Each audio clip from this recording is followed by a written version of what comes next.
और आप सबसे बता दें कि हमारे एगो गाना जौन बड़ो कि बरतिया नतिया अखिया मारता, ये गाना बहुत ज़बरदस्त बाजा था।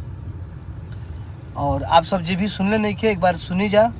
और ये गाना पे ज़्यादा से ज़्यादा रील्स अगर जे भी बनावे वाला बा मौज पे जे भी बनावे वाला बा रील्स बनावता, आप सब वो गाना पे ज़्यादा से ज़्यादा रील्स बनाई जा।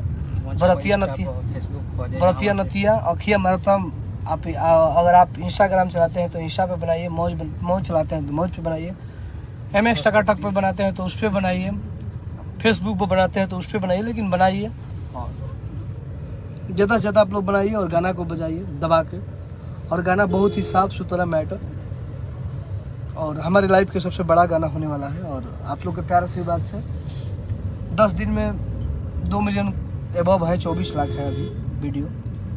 तो आप सब प्यार आशीर्वाद दीजिए। और गाना के वीडियो भी हमारे धर्मेंद्र यादव जी किए हैं, बरतिया नतिया अखिया मारता। और